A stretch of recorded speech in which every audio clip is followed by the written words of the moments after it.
नमस्कार। ବାସ୍ତବ ସୁଖ ବା ବାସ୍ତବ ଶାନ୍ତି ପ୍ରତି ଯେତେବେଳେ ପ୍ରଶ୍ନ ଆସେ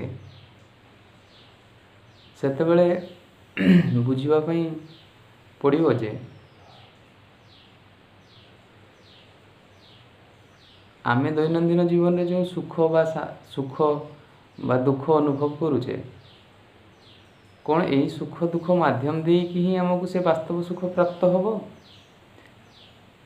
ଅଥବା ସେଟା ପାଇଁ ଅଲଗା ପ୍ରକାରର କୌଣସି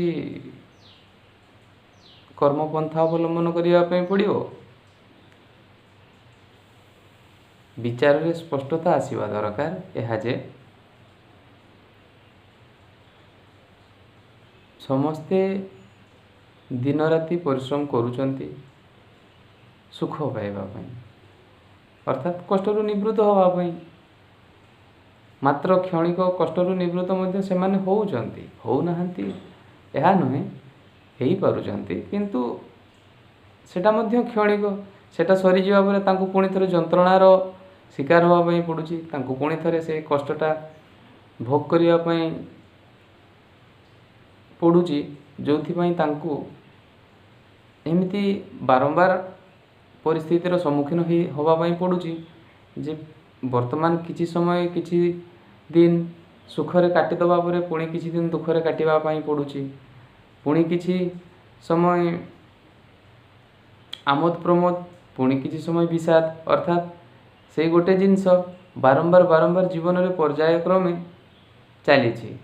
ଅର୍ଥାତ୍ ଯେତେବେଳେ ଜଣେ ଗୋଟେ ନବଯୁବକ ଯେତେବେଳେ ପ୍ରଥମ ନିଜ କର୍ମକ୍ଷେତ୍ରରେ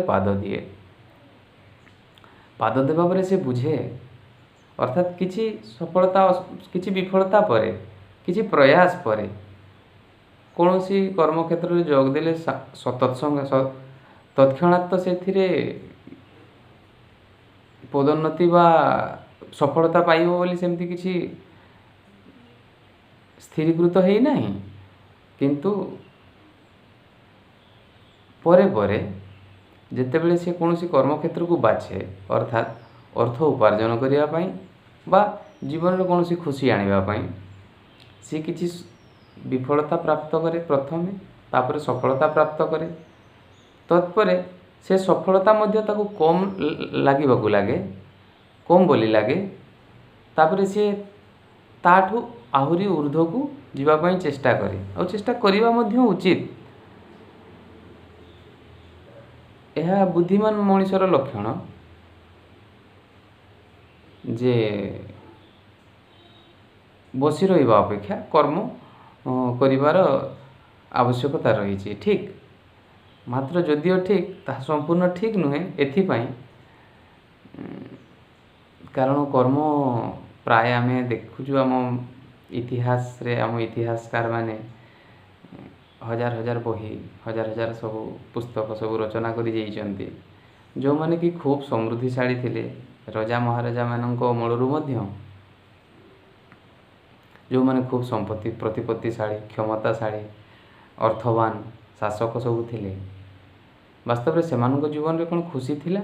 ବାସ୍ତବ ସୁଖ ଥିଲା? ହଁ, ସାମୟିକ ସୁଖ, ସାମୟିକ ଦୁଃଖ, ସେସବୁ ଜିନିଷ ଆସେ ଏଇଠି। ସାମୟିକ ସବୁ ଜିନିଷ ସାମୟିକ, ଅର୍ଥାତ୍ ଆମେ ଯାହା ଜୀବନରେ ଅନୁଭବ କରୁ ତାହା ମାତ୍ର ସାମୟିକ। ସୁଖ ହେଇପାରେ, ନତୁବା ଦୁଃଖ ମଧ୍ୟ ହେଇପାରେ।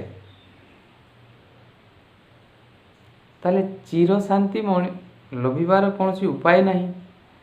ସାମୟିକଟା ଅନନ୍ତ ହେବାର କୌଣସି ବାଟ ନାହିଁ।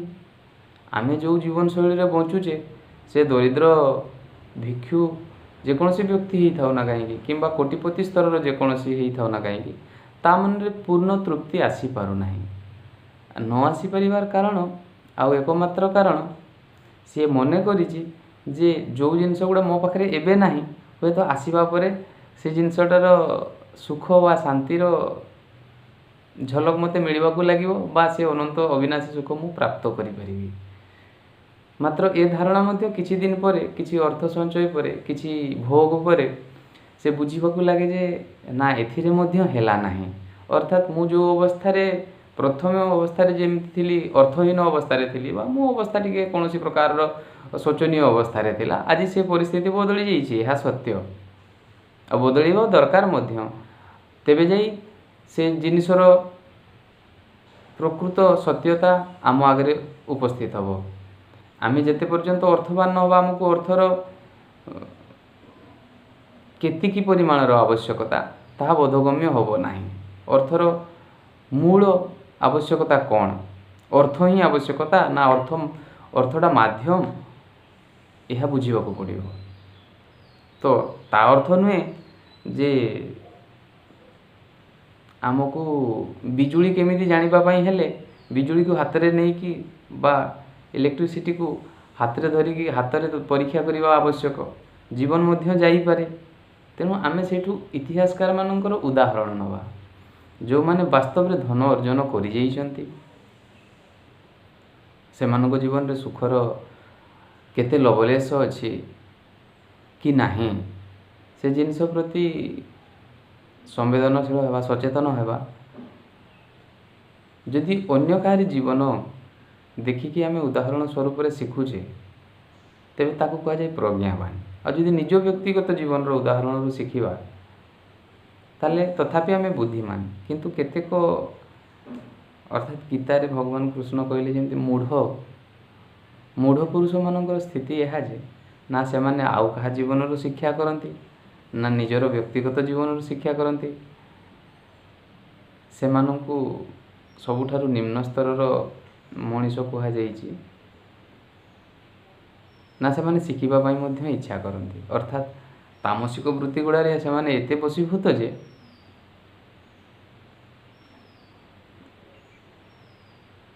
केवल बसी सोई तांकु भोग करिवार जिनिस उपलब्ध हो गले अर्थ उपलब्ध हो गले पद पदवी उपलब्ध हो गले से माने सेथिरे दिन काल काटी जीवन यापन करती।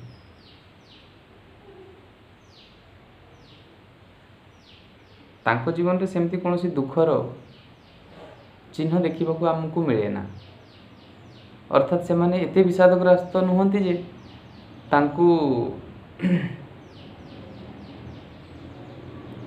से विषादटा अत्यंत पीड़ादायक बा कष्ट दउछि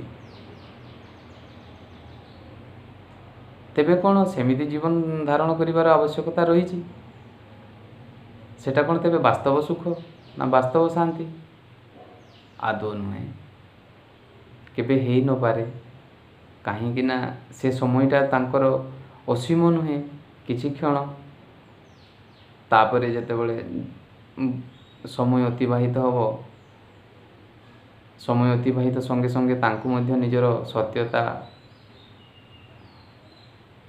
जानिबाकू पड़िबो सेमानंकु हाथ में व्यर्थतार जीवन जो जीवन यात्रार जो व्यर्थता तांकु मध्य देखा जाए प्राय समस्त को मरिबा बेल आसिले देखा जाए वृद्ध काल आसिले देखा जाए जराग्रस्त अर्थात किंबा कौन सी रोग सज्जा पड़ा बेले देखा जाए किंतु सेतेबेल को आउ समय न थाए हाथ में से माने जीवनटा को भोगरे आउ कामना रे एवं लौकिक सुखर प्राप्ति आशारे कटई दे थांती। तो समस्त को कौन ताहा अपेक्षा करवा उचित सेते पर्यंत जदि आपण माने उचित भावुचंती तेबे जो मान को उचित लगुच से पथरे अग्रसर हो पारती किंतु तथापि अनेकों मन रे वास्तव सुख प्रति अशेष उत्कंठा आग्रह बा रुचि रही से माने जानतु कौन सी महापुरुषों जीवन रू कबीरों जीवन रू जानतु चैतन्य जीवन रू जानतु अर्थात एमिति पंचसखा जुगरू जानतु बा अनेक महापुरुष होती समस्त को बहुत किसी आध्यात्मिकतार ज्ञान रही किंतु सेगुड़ा प्रति से जेहेतु सचेतनशील नुहति से ठीक ठीक परिभाषित न करी केवल गोटे साइड रे गोटे धर्मग्रंथ हिसाब रे रखा जाइछि पूजा करिबा पई अर्थात पूजनीय कौन जहाँ श्रेष्ठ ताहा ही तो पूजनीय आउ श्रेष्ठता कौन आम जीवन रे आनिबार आवश्यकता नहीं ନିଶ୍ଚିତ ଅଛି। ଆଉ ଯଦି ଅଛି ତାକୁ ଖୋଲିକି ପଢ଼ନ୍ତୁ। ଗୀତା କାହା ଘରେ ନାହିଁ, ଭାଗବତ କଥା କାହା ଘରେ ନାହିଁ। ଜଗନ୍ନାଥ ଦାସଙ୍କ ଭାଗବତ ସାରା ଓଡ଼ିଶାରେ ପ୍ରଚଳିତ।